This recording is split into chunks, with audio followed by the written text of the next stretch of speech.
hangat diperbincangkan terkait pengalaman Patanjala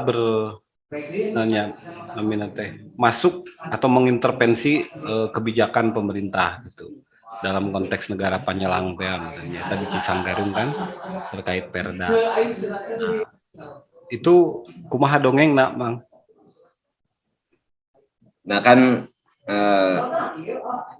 kita kan memposisikan negara itu menjadi ada ya minimal ada 3 lah kategorinya. Jadi pertama kan kita punya harapan ada negara S2 yang sesungguhnya. Negara yang sesungguhnya dalam teori kita itu kan sederhana, negara yang dia berdasarkan dari kehendak-kehendak Tuhan yang ada di alam gitu. Jadi sunat entah itu bahasanya apa gitu. Negara paripurna, negara paripurna lah gitu, bahwa negara ini harus diperuntukkan menegakkan hukum-hukum tertentu, hukum ilahiyah gitu. Nah, negara S2 ini kan tidak bisa ujug-ujug ada, karena faktanya sekarang ada negara yang menurut kita itu bertolak belakang dengan hukum-hukum tertentu, hukum-hukum S2, hukum ilahiyah. Nah, ketika sebuah negara bertentangan dengan hukum-hukum ilahiyah, maka posisinya jadi di kita itu kan istilahnya negara kajongjonan. Kajongjonan wis ya mah bobati naon dan lain sebagainya gitu. Dari urusan alam nu puguh titipan Gusti mah dikeun lah gitu nya. Nah, berarti kan ada negara S2, ada negara nu kajongjonan gitu. Menuju negara S2 itu kan kudu ngageuing negara nu kajongjonan. Salah sahijina bagaimana membuat negara Panyelang. Jadi bagaimana negara nu kajongjonan teh yang minimal ngeuh lah bahwa ieu teh alam teh rusak, bahwa ieu teh alam teh bahwa masyarakat teh incu putu ya nya, bahwa incu putu teh sakieu kaayaanana, budayana geus rusak misalkan. Secara ekonomi oge geus krisis. Nah, sehingga aya panyelang-panyelang gitu. Minimal negara membenarkan situasi krisis. Yang kedua, misalkan mengupayakan hal-hal yang sedikit lah gitu, misalkan dia mengeluarkan kebijakan-kebijakan anu pro, dalam bahasa pergerakan pro rakyat gitu. Tapi mah pro perubahan gitu, atau pro bukan pro tuner. Nah, memang di Garut tidak, ya Dewan Pangauban Cimanuk memang menjadi pendamping di pangauban yang lain gitu dalam urusan misalkan Perda dan lain sebagainya ini, dalam upaya bagaimana si negara ini minimal mengakui ada kerusakan, yang kedua minimal mereka memberikan ikhtiar lah gitu, kebijakannya yang memberikan ruang-ruang untuk bagaimana ini perubahan ini terjadi gitu, karena memang Cimanuk fasenya sudah sampai di sana, fase tadi ya, ada fase di Kasaliraan sudah 8 tahun gitu, satu window. Nah, fase di Kanagaran itu salah satunya bagaimana mendorong isu-isu di negara S2 itu masuk di negara kajongjonan, sehingga posisinya jadi negara Panyelang gitu. Nah kan sebenarnya seandainya negara S2 itu kan bukan mau mengklaim bahwa kita yang akan menjadi presiden gitu. Presiden sawae atau pemerintahnya masuk we kumawae ngaranna Indonesia dan lain sebagainya, tetapi visinya sesuai dengan bayangan kita negara yang sesungguhnya gitu. Jadi gerak memang baru ngalalanya lah mun dina ieu mah ada kan aya Panyelang leutik, Panyelang tengah, Panyelang gede gitu. Mun Cimanuk yang meureun kakarek Panyelang tengah gitu. Lamun negara geus mengakui wah bener ya konsepna gitu, atau aku saya dipakai, nah itu Panyelangna geus rada Panyelang badag gitu. Berarti sampai hari ini konsep yang sudah tersistematisasi atau terformalisasi dalam bentuk peraturan daerah itu belum berjalan ya, Bang? Ya belum, berarti kan negara ya baru membenarkan bahwa ada kerusakan dan harus ada jalan untuk bagaimana memperbaikinya gitu. Jadi memang belum masuk kita ke wilayah-wilayah itu, cuman apa yang menjadi keresahan kita sebagai Dewan Pangauban gitu ya, tentang lingkungan, tentang bagaimana ke depan dan lain sebagainya. Yang penting ini sudah tersampaikan ke pemerintahan yang ada. pemerintah daerah, ada yang ke skala camat, desa, ya terutama ya dewan-dewan pangauban yang memang sudah apa namanya ya sudah apa konsisten dengan mengurus wilayahnya gitu. Ya. Terus aya pengalaman kumaha pengalaman Mang Ebit misalnya dalam apa namanya menyampaikan argumentasi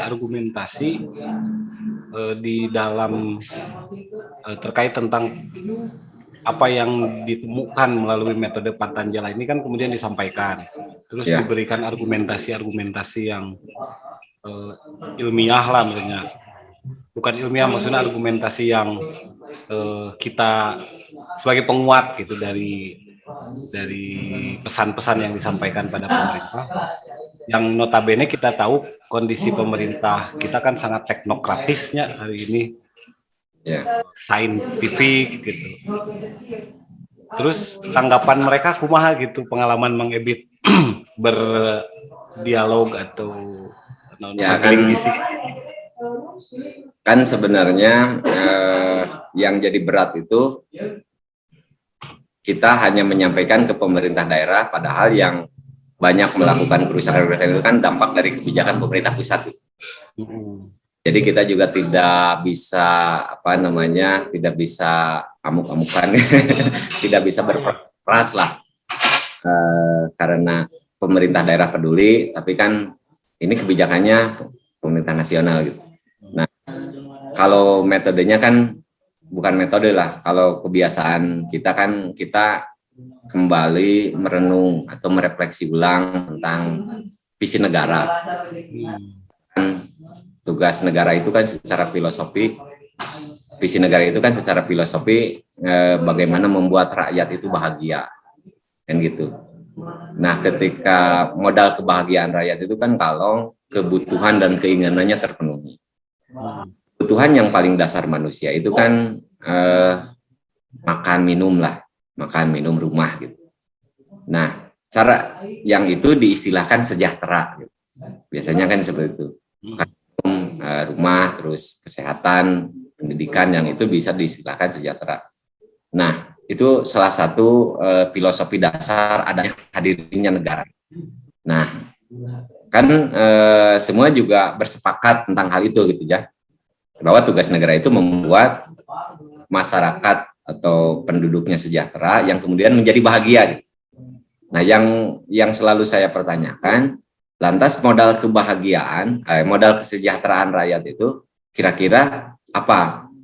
Modal kesejahteraan masyarakat itu atau modal kesejahteraan negara itu kan hanya sederhana. Bagaimana dia baik mengelola sumber daya kan, sumber daya alam. Sumber daya alam itu sesederhana bagaimana kebutuhan tanah dan air yang sebagai modal dasar bahan baku dari kesejahteraan ini terkelola dengan baik gitu. Dan negara ini dari mulai setingkat desa sampai pusat, itu dalam perspektif kita ini tidak benar dalam mengelola tanah dan airnya gitu. Misalkan distribusi lahan atau kepemilikan lahan, bahkan pemetaan, yang seperti itu kan pengaturan lahan itu juga tidak baik lah ya. Dalam penataan air, kan sumber utama gitu, misalkan untuk pertanian, untuk rumah tangga, untuk peternakan, untuk perikanan, kan air ini menjadi sesuatu yang sangat penting. Nah, yang dasar saja mengelola tanah air kita itu sudah gagal. Di struktur yang paling rendah sampai ke tingkat nasional, saya kira ini kegagalan. Nah, lantas kalau misalkan kegagalan pengelolaan tanah air ini terus berlanjut, apakah mungkin bisa sejahtera gitu? Dan kalau tidak sejahtera, apa mungkin si masyarakat ini bahagia? Yang seperti itu logika dasarnya gitu. Jadi selama ini negara kalau misalkan kebijakan-kebijakan seperti ini, saya kira gagal dalam membentuk dalam visi kesejahteraan gitu. Nah, saya kira hal itulah yang kadang-kadang bisa menyentuh kelompok pemerintahan yang memang benar-benar ingin serius dalam membangun negaranya gitu ya dalam serius menjalankan visi misinya. Ya sederhana misalkan kalau ingin serius membuat rakyat sejahtera ya yang dasar aja dulu gitu.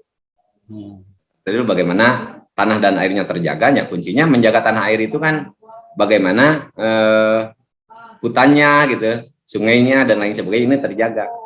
Nah karena kan rencana pembangunan dari mulai desa sampai tingkat nasional saya kira juga apa ya mengabaikan hal-hal itu, tidak diabaikan. Taruhlah ada undang-undang lingkungan hidup dan lain sebagainya itu sangat memprioritaskan, tetapi turunan ke programnya kan sangat eksploitatif, sangat tidak menghargai etika lingkungan lah. Ya. kayak gitu. Jadi disentuh kesadarannya. Ya, termasuk pengalaman saya kan fokus di isu desanya. Di desa itu ada IDM namanya Indeks Desa Membangun. Indeks Desa Membangun itu 3 basisnya, itu ketahanan ekonomi, kemudian ketahanan sosial, dan ketiga ketahanan lingkungan. Palebah ketahanan ekonomi jeung ketahanan sosial mah eta detil rincianna indikator-indikatorna. Palebah ketahanan lingkungan di desa indikator nantinya desa teh punya alat untuk tanggap darurat bencana. Desa ya padahal lingkungan jadi modal dasar untuk ekonomi dan sosial. Ya padahal akhirnya karena salah kaprah teh tadi gagal dalam memahami konsep dasar dalam membangun negara gitu. Ya misalnya malah di desa itu kan pedesaan-pedesaan itu kan pembangunan ekonominya kan pertanian, peternakan, perikanan. Kalau tidak didukung oleh lingkungan yang baik kan jadi pertanian kekeringan, perikanan kan. Terus rumah tangga bakal kehilangan air. Jadi modal dasarnya ya lingkungan hidup, kemudian itu tata jadi modal untuk membangun pertanian dan lain sebagainya.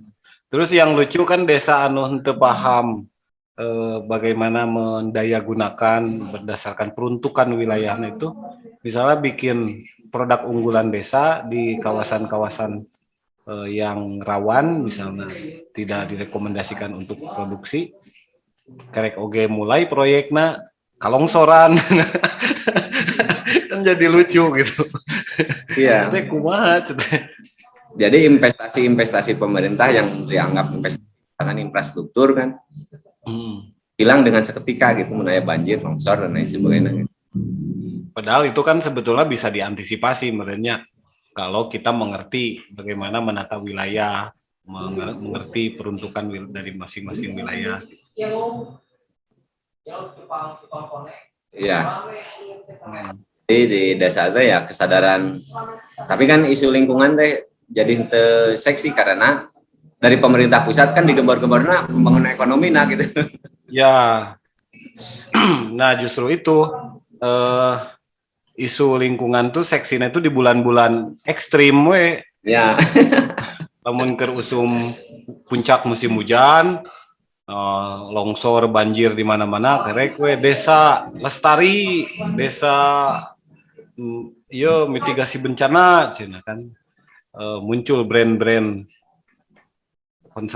brand-brand lingkungan itu, isu-isu lingkungan. Padahal penjelasan Mang Ebit tadi kan harusnya bisa ditangkap gitu bahwa tidak bisa bicara lingkungan itu tidak bisa diparsialisasi gitu, tidak bisa sektoral. Ya harus terintegrasi berarti kan dalam seluruh struktur sosial yang ada. Baik bicara ekonomi, sosial, politik, infrastruktur, itu harus diletakkan di atas basis penataan lingkungan. Bahan baku membangun peradaban itu kan alam lingkungan. Gitu. Bahan baku ilmu pengetahuan, bahan baku ini juga kan lingkungan. Kalau ilmu pengetahuannya rusak, lingkungannya rusak, kita nyaris kehilangan bahan baku gitu. Ya.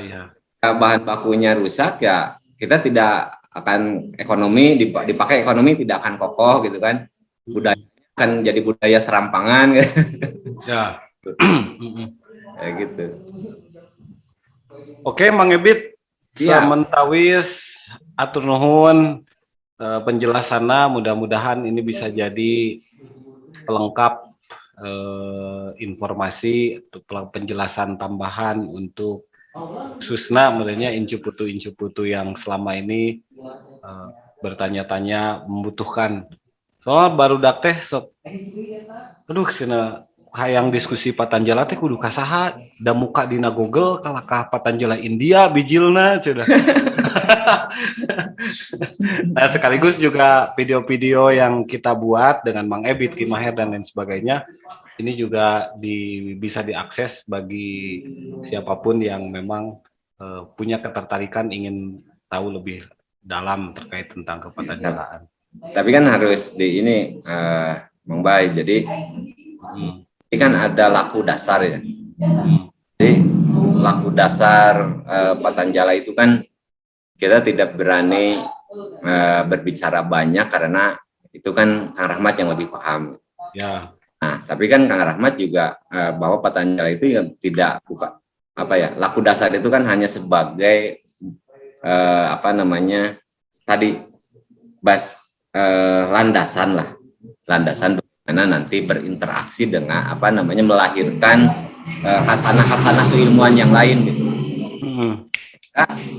Yang harus dipahami, yang kita pahami lah, yang kita pahami di Cimanuk itu kan Kang Rahmat itu membimbing kita melakukan laku dasar gitu.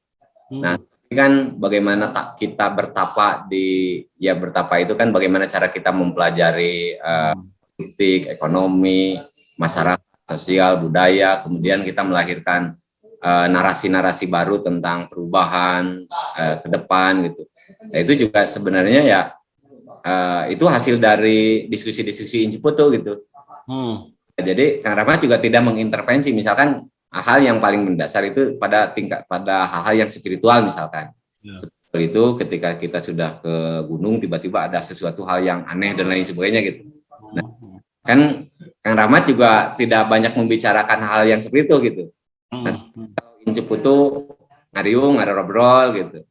Nah, itu ada hal-hal yang itu kewenangan Incuputu itu kayak seperti itu gitu. Bang Bay. Jadi saya kira kalau Incuputu sudah melakukan laku dasar, saya kira nanti kita mengakselerasi dengan kondisi sosial, politik dan lain sebagainya gitu. Yang itu Incuputu gitu. Ya meskipun dalam rambu-rambu laku dasar gitu. Nah, orang yang tidak melakukan laku dasar itu biasanya kita tidak terlalu mendengarkan apa yang dikatakannya gitu. Kan tiba-tiba ada Incuputu yang tidak pernah melakukan laku dasar, kemudian bergabung, nah kemudian dia mengintervensi narasi-narasi politik, ekonomi, UGA dan lain sebagainya, wangsit. Nah kita abaikan meskipun tidak ya meskipun tetap didengar lah, cuman gitu, tidak didengar, tidak jadi acuan. Karena yakini orang yang tidak melakukan laku dasar, nah bisa jadi kita mempertanyakan dia sebagai apa gitu kan. Kapasitasnya ya integritasnya gitu ya. Sebenarnya ketika dia tidak laku dasar berarti kan kita bertanya-tanya gitu. Karena ya lamun si Gamang Bayu ka gunung geus kabayang misalkan punya integritas, kecapean, sisieun kan gitu. Aya pengorbanan waktu, pengorbanan tenaga, materi dan lain sebagainya sehingga ketika dia ngobrol ini Patanjala nih nanti merespon isu politik, ekonomi ya aya nu garansi lah gitu. Ya. Cek ieu nama ya manehna digaransi ku Panguban. Itulah Bang Bay. Siap. Yang harus dipahami itu kan modifikasi dari ilmu pengetahuan yang berkembang itu. Siap. Atur nuhun Mang Ebit. Sementawis diskusi cekap, informasi sungguh berharga. Mudah-mudahan sehat-sehat terus Mang Ebit sareng Incuputu di Cimanuk sadayana. Siap, Bang Bay. Salam baktos. Assalamualaikum sampurasun. Waalaikumsalam Rampes.